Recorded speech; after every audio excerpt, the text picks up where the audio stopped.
Bring in a guest for us here. Please welcome East Texas News' Washington correspondent. Give us just 1 second. There we go. Josh Rultenberg, how you doing tonight, sir? Good, Devin. How are you? Doing well, doing well. Let's start things off with President Biden. So he's discussing conservation and climate in Arizona, then he moves on to New Mexico. So what did the president speak about today?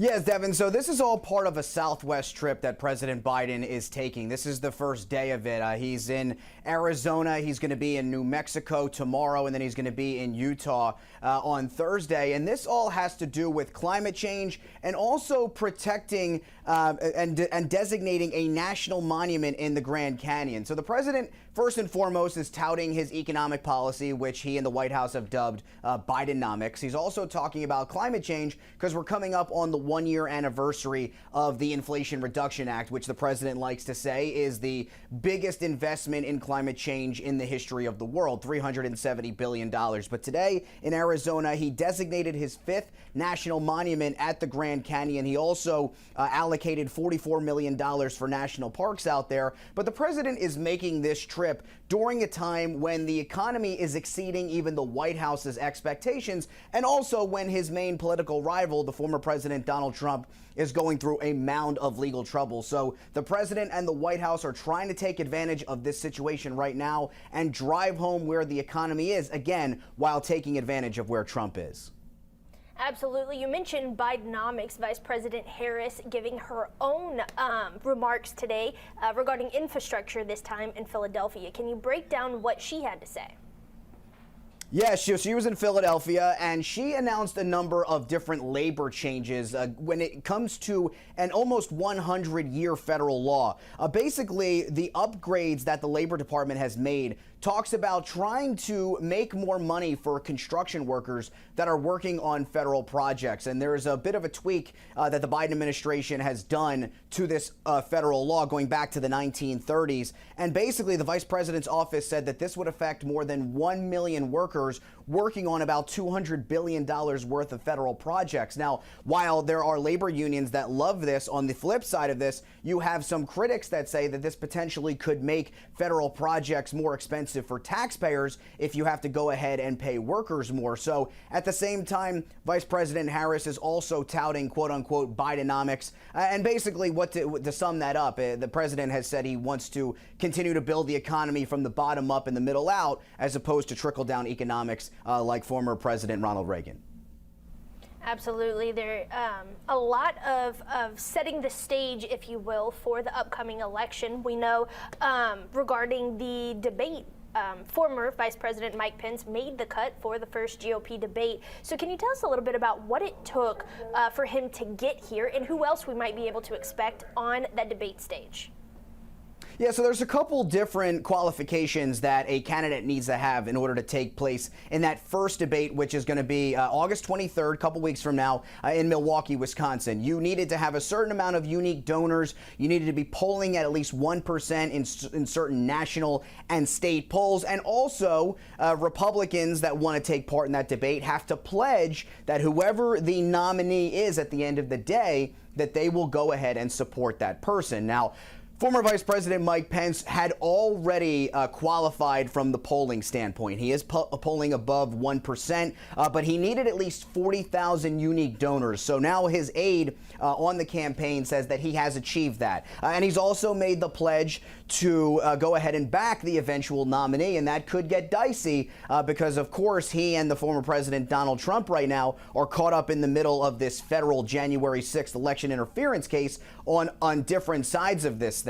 So that could be very interesting. But when you talk about those that have already qualified, you do have the former President Donald Trump, Florida Governor Ron DeSantis. You have a businessman Vivek Ramaswamy, Mike Pence, former South Carolina Governor and former UN Ambassador Nikki Haley, South Carolina Senator Tim Scott, former New Jersey Governor Chris Christie, and North Dakota Governor Doug Burgum. Now, that's just the first debate that's going to happen, as I said, August 23rd. There is another debate that's scheduled at the end of December, and there's going to be a higher threshold to get to that. That's going to be, you're going to need to poll at least by 3%, and you're also going to need 50,000 unique donors. So it'll be interesting to see who qualifies for that second debate. And when it comes to the first debate, remains to be seen if Donald Trump will actually take part. Well, that was going to be my next question, so you go ahead and answer that one for me. Yes, it will be interesting to see if he does take part. Now, we're talking a lot about polls. Let's go now to the poll out of Ohio. So today, Ohioans went to the polls in what's essentially a proxy vote on abortion rights. Can you explain what exactly they're voting for? Yeah, so this is an entire mess going on in the state of Ohio. Just for context, I used to be a state government reporter in Columbus, Ohio at the Capitol, so I know full well what's going on with the state legislature there. Basically what happened a couple of months ago is the state legislature decided to get rid of August elections because they felt it was a waste of money. However, when they found out that certain pro-choice advocates were going to advocate for a ballot initiative to codify abortion rights in Ohio, you had the same set of state lawmakers that then decided to place an August special election when it came to changing the state's constitution. So right now in Ohio, it only takes 50% plus one in order to approve a constitutional amendment, a change to the state's constitution. But what is on the ballot today says that they would move that 50% plus one number to 60%. So that would mean 6 in 10 people in the state would have to approve of a change, which is a massive difference.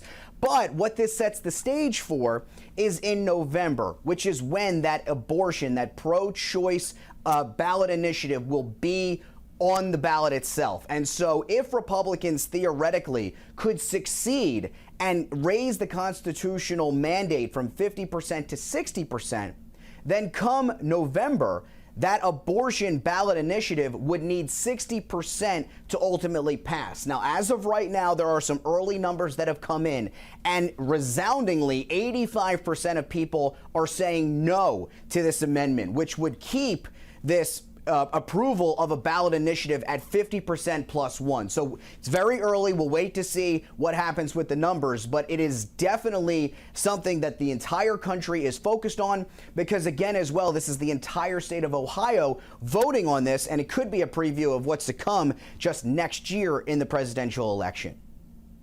Absolutely. Keeping a close eye on that vote there. In the meantime, let's head to the Supreme Court. So the Supreme Court reinstated regulation of ghost guns. So can you break down exactly what the Supreme Court said and what it means for gun owners?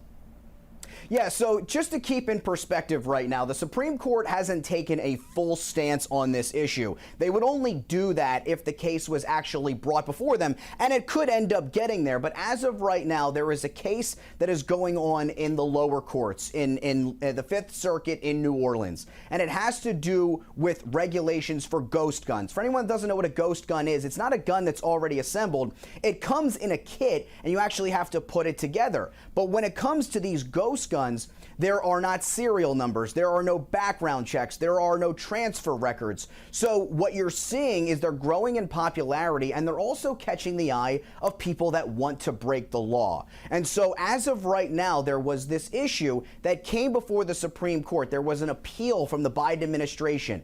As this is working its way through the lower courts, basically there was a Texas federal court judge that said, even though this is being challenged right now, we are going to put a stop on the regulations, meaning that the ghost guns could continue to be unregulated. Well, the Biden administration said, hold on, we have an emergency. Let's send this to the Supreme Court. Let's make sure that the law, the regulations that are still on the books, let's make sure that those are still in place. And so as of right now, the Supreme Court today, in a 5-4 decision, agreed with the Biden administration to say, as this is working its way through the courts, let's keep these regulations in place. Now, that's not to say, though, that the justices, if they ultimately get this case, would rule in the same fashion. But it was very interesting to see that along with the 3 liberal justices, you had Chief Justice John Roberts and Justice Amy Coney Barrett joining them in the majority opinion to say, let's keep this ghost gun regulations in place, because as of right now, we are seeing criminals flock to these at a record pace. Absolutely. Thank you for that breakdown. It makes a lot more sense now as we go forward. Josh, I want to thank you again for joining us here on East Texas Now. I'm sure we will talk again soon. Have a great night. You as well.